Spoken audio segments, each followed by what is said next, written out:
computer. That's it.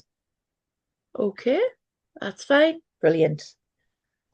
Okay, so welcome, Lisa Blaney, um, to our interviews for the Complex Trauma Institute. Thank And you. you're one of our therapists who Yeah, people can go to if they've got trauma problems. yeah. Um, Or family so problems. you say again? Or family problems. Relationship Well, aren't problems. they always? Exactly. Yeah. So I'd just love to know how you got involved with complex trauma in particular. Yeah. Yeah. Well, it was about, I think, 2018, and I did some training with the Complex Trauma Institute. Really enjoyed it. And then I spoke to Dimitri, who was the trainer at the time, as were you. I remember that. And I just started from that day getting involved, getting supervision from Dimitri, and I've been in it ever since. So that's how I got involved 7 years ago, just around the time where I was qualifying as a systemic family psychotherapist. Well, so you're a systemic family psychotherapist. Yeah, Yes, yeah. absolutely. Yeah. The trauma often comes up when you're in that field Yeah, anyway. Yeah. absolutely, absolutely. In particular, childhood trauma as well. I have a lot of that in my Say own. again, you've gone very quiet. Sorry, in particular, childhood trauma. Sorry, Celia, I'll just see if I can turn Clients that up. with trauma. Yeah, Yeah, yeah, particularly yeah. from childhood as well. Okay. And you trained in family systems. Is there any other training you've done around therapy, Yeah. working with clients? Yeah, well, I was in a talk and therapy service as a lead, as a team lead for 3 years. So I have done a lot of CBT Mm. many years ago now, but I still fall back on some of them skills and strategies and techniques really good. But I'm much more inclined to do systemic and trauma. I think that's more my passion. Mm. But yes, I did CBT.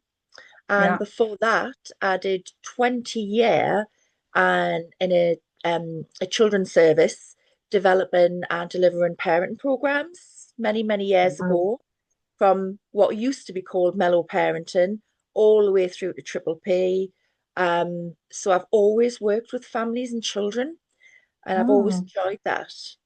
Um, and being in the clinical world is much better for me, but I have been in management and a lot of supervision as well. Yeah, doing the admin. That's Yeah, no fun at all. I do prefer the clinical. Yeah, yeah. Yeah. So working in with families, um, it's trauma's all about, what happens to children in those young years, isn't it? So Yeah, yeah, yeah. it's all really Quite a good bit, work. quite a Mm. bit, yes.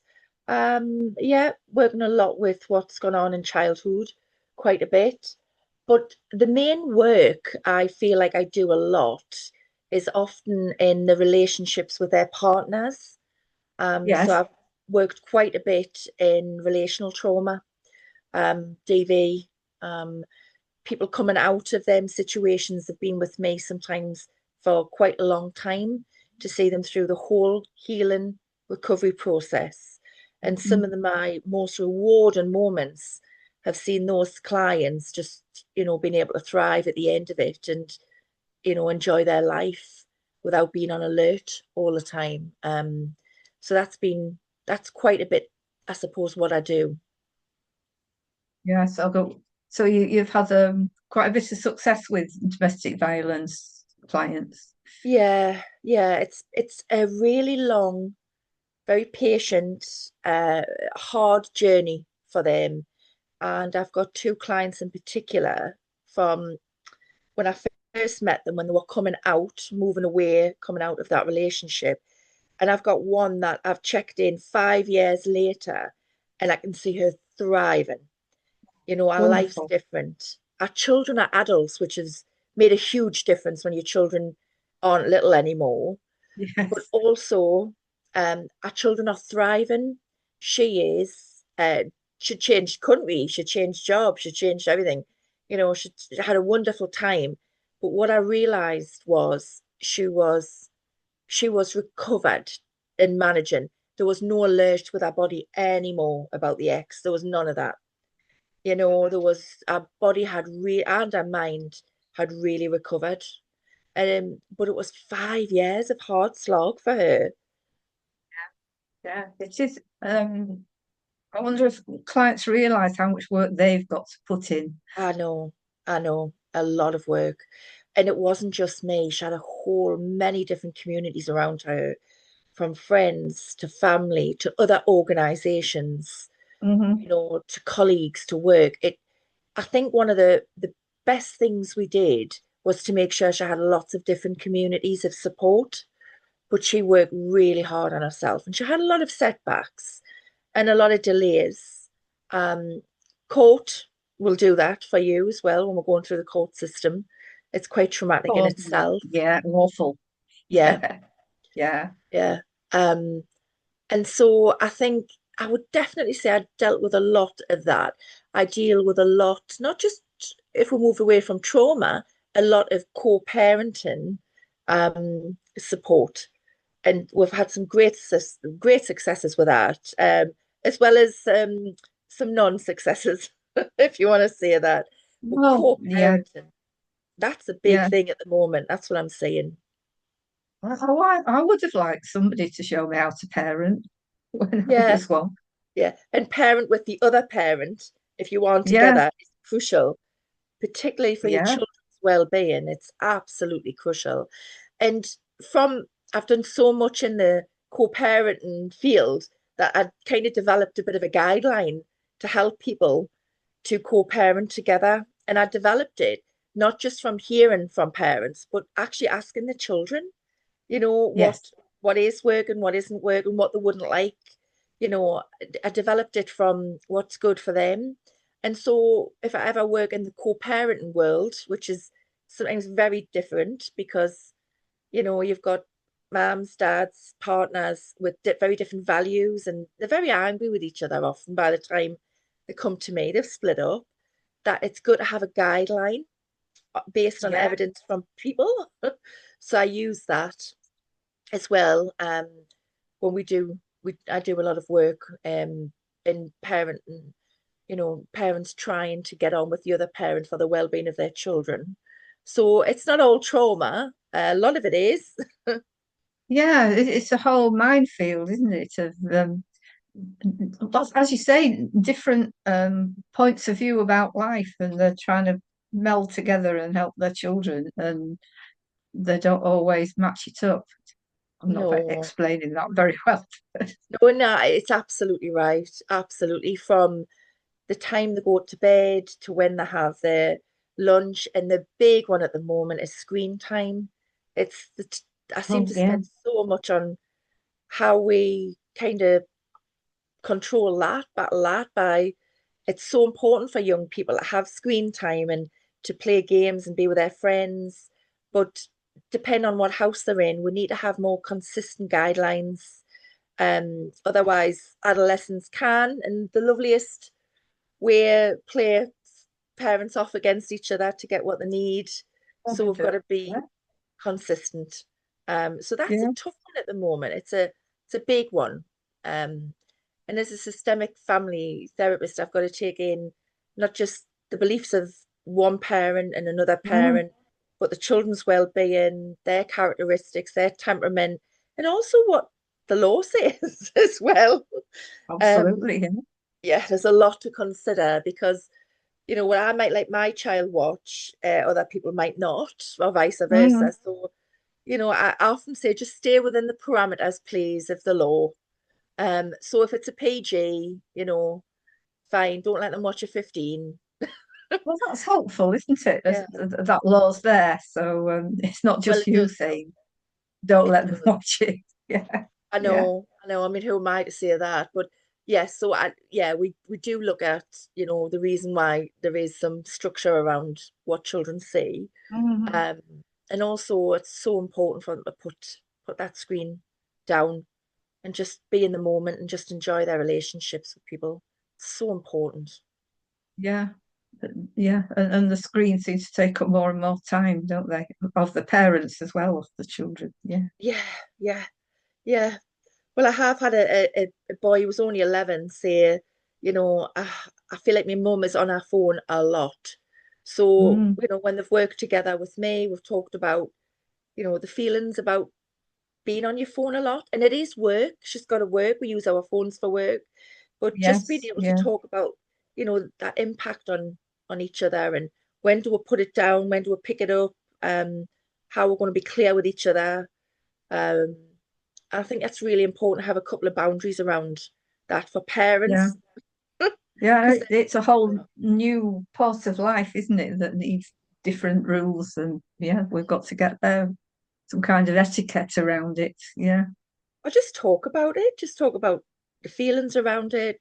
We came to some wonderful um, guidelines. We came to some, and with that family in particular, that would give each other 5 minutes of slack. So if mum needed 5 minutes to finish something off, he'd be patient. And if he was needing to finish his game off, she would be patient, but we had to Wow. do it, and it was lovely because they left the room after creating a little bit of patience and a really healthy boundary. Whether they put it into practice is another thing. Yeah. That's we can talk all we like, but we've got to put it into Yeah. action. Yeah. It's a start. It was a good start. Brilliant. Yeah. Yeah. Um, yeah. Can you talk some more about clients you've had with complex trauma? Um, what are the real, what did you find really difficult with working with it? Oh, um, gosh, lots of difficulty. Okay. Um, I've had so many clients with different complex traumas. I suppose if I stay on the relational, um, as a therapist, you are there um, to guide them, to support them throughout that recovery. But what I find is for them, the outside world can feel a little bit difficult. So maybe their family or their friends around them haven't got the patience or the tolerance to be able to hold them and manage that, because it's a long journey at times. And so we do a lot of trying to educate people, within their family, to be a little bit patient, to understand that saying to them, well, it's been 6 months now, you need to get over it. It's been this time, you need to get over it, is something that we spend a lot of time dealing with in session. Um, and I think the more we educate them, and being a family therapist, it's been great because I have been able to say, can we bring some of your family members or friends in, and I'll talk to them Yeah. about the process, the recovery, how sometimes you'll not feel safe, how even months down the line you may be alerted. So as a systemic worker, it's quite nice that I involve other people and bring them in and help them be able to sit with that person and listen. So I would say some of the patients in communities hasn't helped. It's been a bit of a struggle. Um, and when we've got little people, um, we often have got to have that interaction with the person who has traumatized us, who has abused us. Yes. That's very difficult. And I spend a lot of time with doing safety and stabilization work a lot, particularly when we have sometimes got to be in the vicinity of them, whether it's a handover or whether it's a school play. We've got to be very careful. And with even with guidelines put in, it's still really, really triggering. So I suppose the other difficulty is it takes time to really instill working on your body. It's the body work, it's the safety work, it's knowing how to regulate yourself, it's understanding what's happening with your body, working really hard out there. It's a skill, isn't it, to breathe, calm down, distract. And so I feel like we spend a lot of time in that safety stabilization work, whilst we're still trying to bat back some of our impatience in their communities. So there was a number of difficulties. However, when I see real self-agency down the line, when I get this wonderful shining moment, whether it's them understanding what's happened to them, whether it is just getting their kind of empowerment back, doing something just for them that's worked out well, that's like really rewarding when I see them thriving and in a relationship or thriving at work or thriving in their decision making. They're not doubting themselves as much. That's wonderful. But I think there's everybody's so different culturally, heritage, resilience. It's so I don't core beliefs is another one that sometimes we've got to interrupt, and that's really hard. What do you mean by that for somebody who isn't a therapist? What? Well, for instance, I have got a client of a particular culture who's been told she's got to do something and stay in something that's very, very toxic because that's what her culture says and believes. Yeah, that's Um, what's expected. Yeah. yeah, so that's that cultural as well as core belief, generational Mhm. belief, I suppose. And so she's very, very confused. Um, and so, it could be generational where, um, not nobody's ever been divorced, Yeah. so I can't do that. It could be on the other hand where nobody's gone to university, nobody's been educated. It could Mhm. be, I suppose we're looking at the social graces quite a bit here as well, our core beliefs. It could be that you doubt yourself and that without that person, without doing something, you may feel like you're going to fail. So core beliefs are, I suppose, inherited sometimes how we've been brought up. It could be generational, where we live, you know. My core belief, I'm working class, I always will be. But probably on paper now, it doesn't look like I am, but I'll never move away from that. We come from Mm. a mining family. We are big miners. Everybody went down the mine. We've got real core beliefs on community, helping other people. So I suppose that's one of my core beliefs. But um, some people's some people's beliefs and values um, can lead them staying in a very toxic situation. And so we've got to explore them. We don't need to change. We've just got to explore them in the context of the world today, as well as in the context of their well-being and their Yes, I children's suppose. well-being often.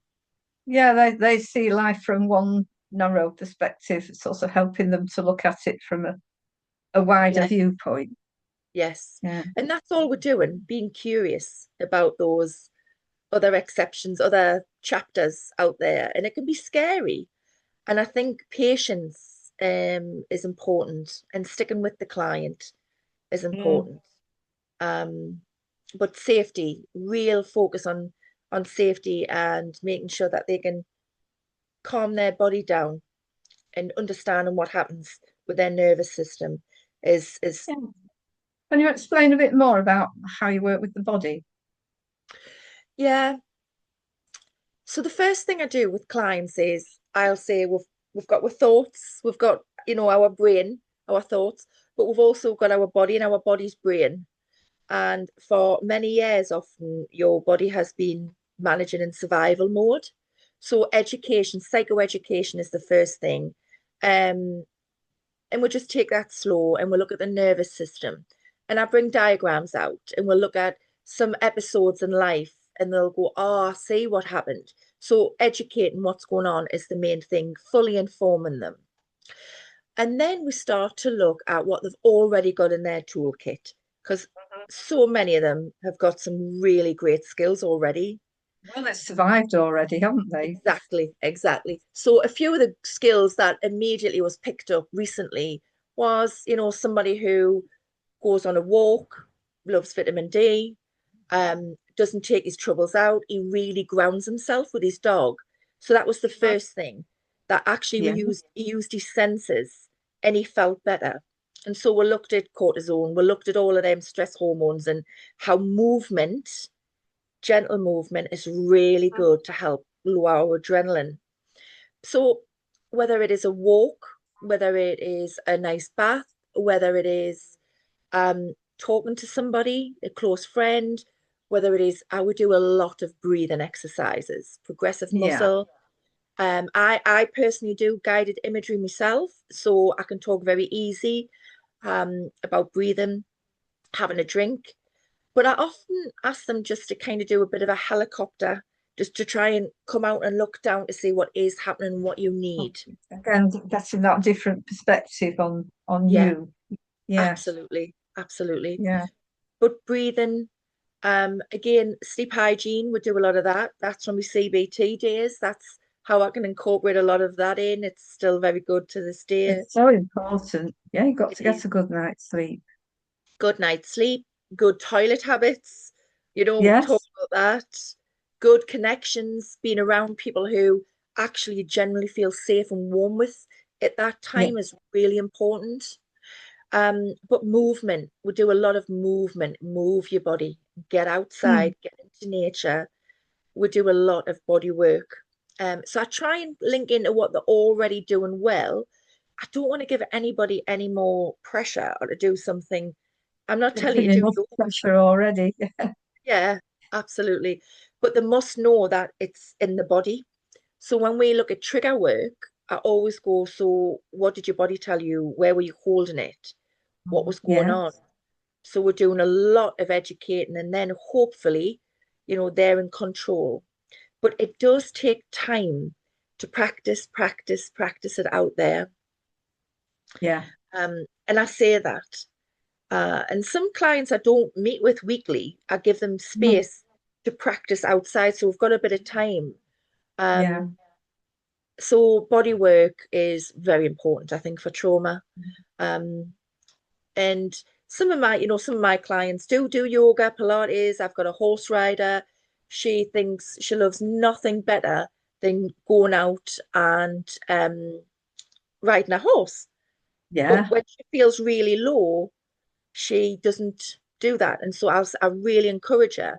And I say, come on, tomorrow's going to be a nice day. Think about when you're on the horse, how good you feel. When you're mucking out, you're around people having a laugh, you're moving your body.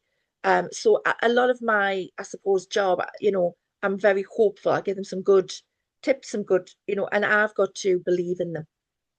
Yeah. Well, yeah, they can tell if you're not being real, can't they? Yeah, yes, yes. Yeah. And sometimes I will say it's okay to laugh at some of the suggestions. I mean, I'm into breathing, but They must think it's bizarre and they've got all this going on and panic attacks, and then somebody yeah, tells them to breathe. What? yeah, Yes. absolutely. Yeah. I think it's really important to understand what's happening to your body. Then you can take some control of it, but it takes time because some people they're so scared of changing. Like I hear it a lot when clients say to me, but if I'm not worrying, then it happens. I'm not prepared. So we do a Yeah. lot of work on kind of having to let go of being on alert all the time. So we've got Yeah. to be very um I've got to be very kind and say it's okay, let's just put it down for an hour when you go for that walk and you can pick it back up if you want. So Yes. I can't Yes. be too different. It's scary. Mm. And I often Yeah. get them to read books, and I often, I may say like have a look around, so educate yourself, read yourself, talk to other people who've gone through this, like, get all the facts. Yeah. There's a lot of things clients have to do, isn't there? They can't just come to you and expect to be healed. No, no, and I'm very careful on how I say that. There is, Mm. and I encourage them to get out there. I've got many, many older men in particular who's retired. They're at the gym, they're on exercise on referral. I'll say, what's around you? Who's around you? Your neighbor said he's walking the dog. Can you walk the dog? Like you must connect with other people as much as you can. Yes. That's Yeah. so important. Yes. Become very isolated, some people, don't they? Yeah. And Well, yeah, they can isolate themselves. well, yeah, they do. Yeah. And deliberately so, because the outside world is frightening. Absolutely. And often when I say it, it is frightening, but if we dip a toe in and we're maybe uncomfortable, it's okay to be uncomfortable. We can manage it. Mm. And if you come back to me next week and we'll talk about that. And when they've managed something uncomfortable, a change, the dip of the toe, and they were okay, I'll go, great. I'm not going to push you to put your foot in. Just dip your Yeah. toe in again, and we'll talk about it again. When there's been big fractures in families, which I have got a few of those, we take it very, very slow, our connections, our talks. And I do set them some, guidelines. So I had a woman fall out with her mum for 6 months, but now every other week they go on a half an hour walk with a cuppa, but nothing more. Mm. Not not living in each other's pockets, not having to text every day, not just we've got healthy boundaries we need it, but we need that touch in that is safe enough. So we do a lot of exposure work, I suppose, to Yeah. scary things. Yeah. Exposure work. Yeah. Just trying something and see Yeah, if it kills you. yeah. Yeah. But careful. It's good to be a bit uncomfortable, but not too much that will set you back. Mm. We're not going to do that. And so you're into full-blown panic and yeah, Yeah, we don't back to want that. stage one. Yeah, that's not a good thing for me to do. Um, but yeah, I mean, we went off on a tangent there, but yeah, I hope that was some No, about it's body really work. interesting. Yeah. And his homework's really important, isn't it, though? Uh, All sorts of things you can give people to do. How do you, because quite often they say, yeah, yes, I'll do that, and then they don't. Yes, all the time. I worry about that quite a bit actually, because um, I don't want them coming back to me feeling like a failure because they haven't done what I've asked. That is the Mm. worst. I hate that. I hate that. So what I often say is, I do struggle a bit with that. It, I've got to get to know my client. I get a good feeling, and I get a feeling that they can manage it, they can't. Some of them are great and get out there and do it, and other Yeah. ones can't even remember what we've talked about. Yeah. And I'll say, that's not a problem. I'll give you strategies. We'll talk about these strategies, and you will try them when the time's right for you. I suggest, but if you can just, I call it just, having them up your sleeve, and the Yeah. time's right. So I put no pressure, none. Mm. And I don't be doing the praising if they do come and they've done it. I really Mm. focus on them. I'm not here to give the external validation. I've got to be Yeah. careful with that.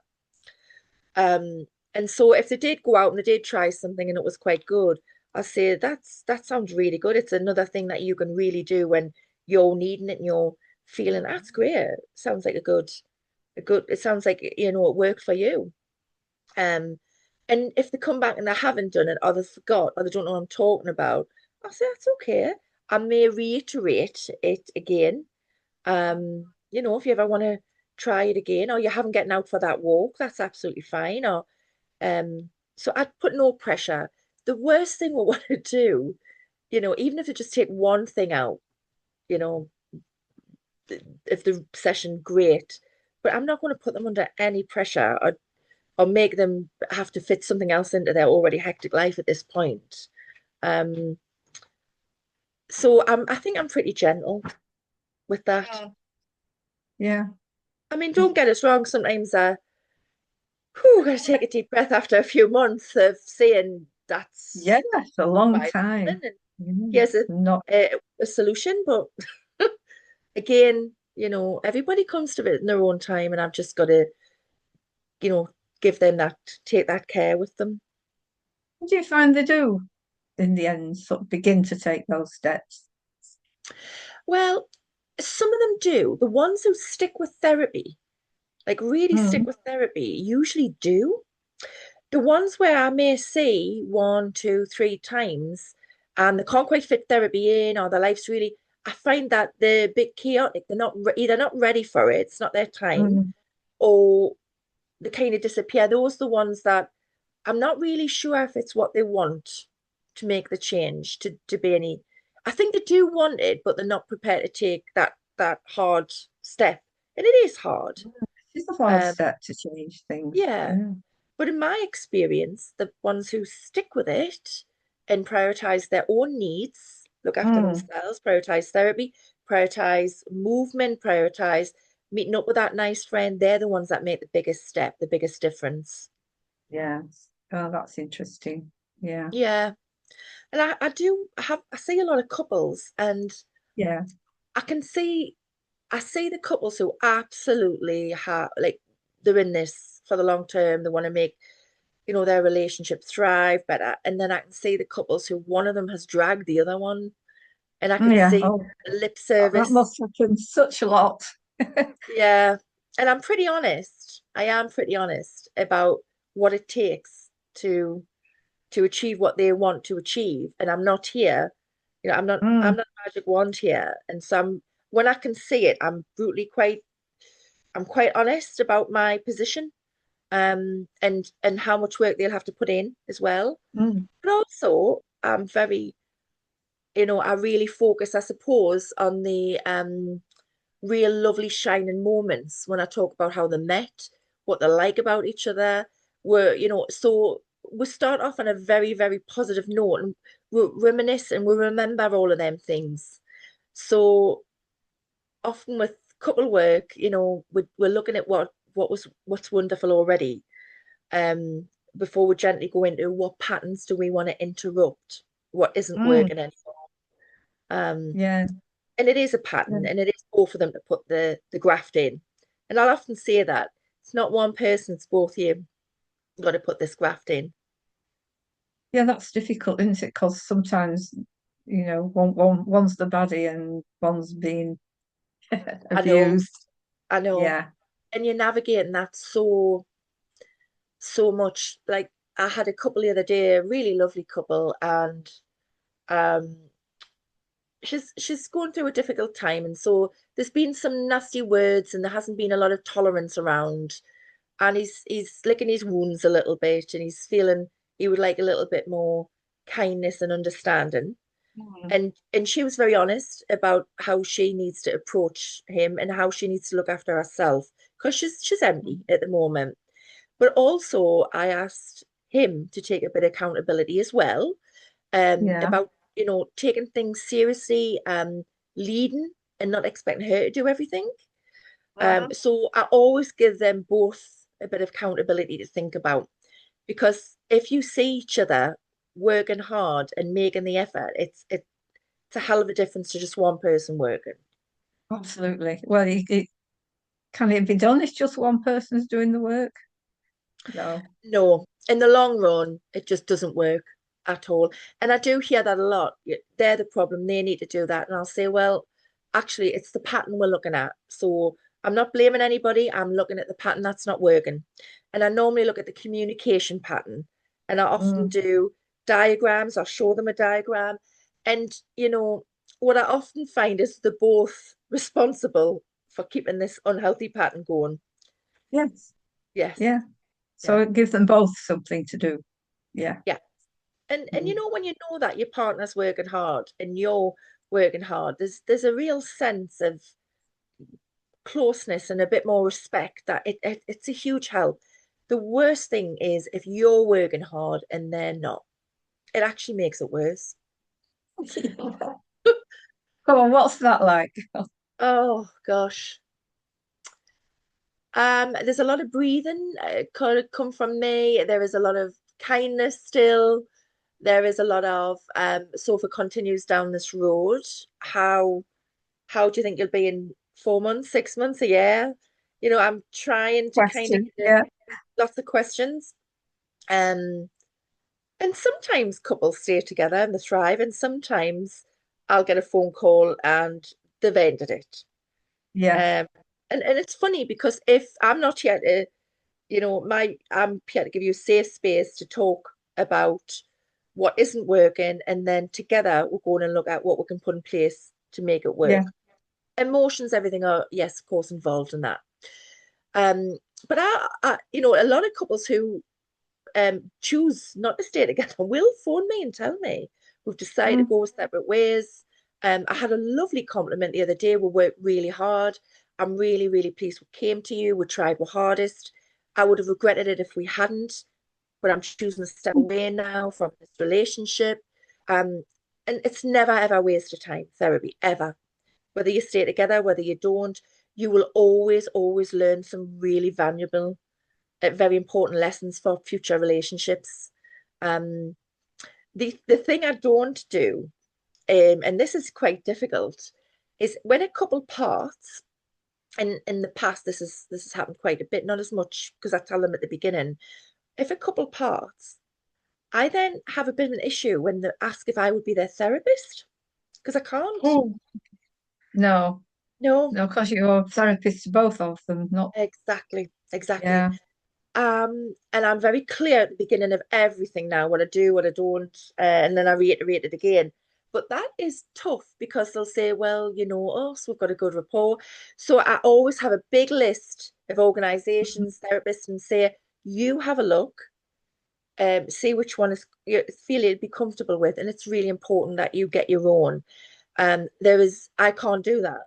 The only time I Right. have done that is when their partner has died, and I've got Yeah, two yeah, where their partners died. Um, and I did continue working with them. And that was absolutely, I felt very ethical. Um, yes, Obviously it was a grief situation. yeah, yeah, But yeah, I think it's not until you become quite experienced you realize some of the traps you can fall into, absolutely, yeah, yeah, and that's why you need a good supervisor and good yeah, colleagues. yes, yes. Yeah.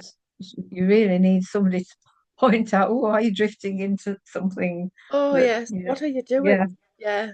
yeah, It's yeah, yeah, I'm very, very cautious. Even when I take a referral now to who else I've got on my books, to my energy, um, to what's going on in my life. It's so important as a therapist to look after yourself. And I must say, what I do preach, I do practice as well.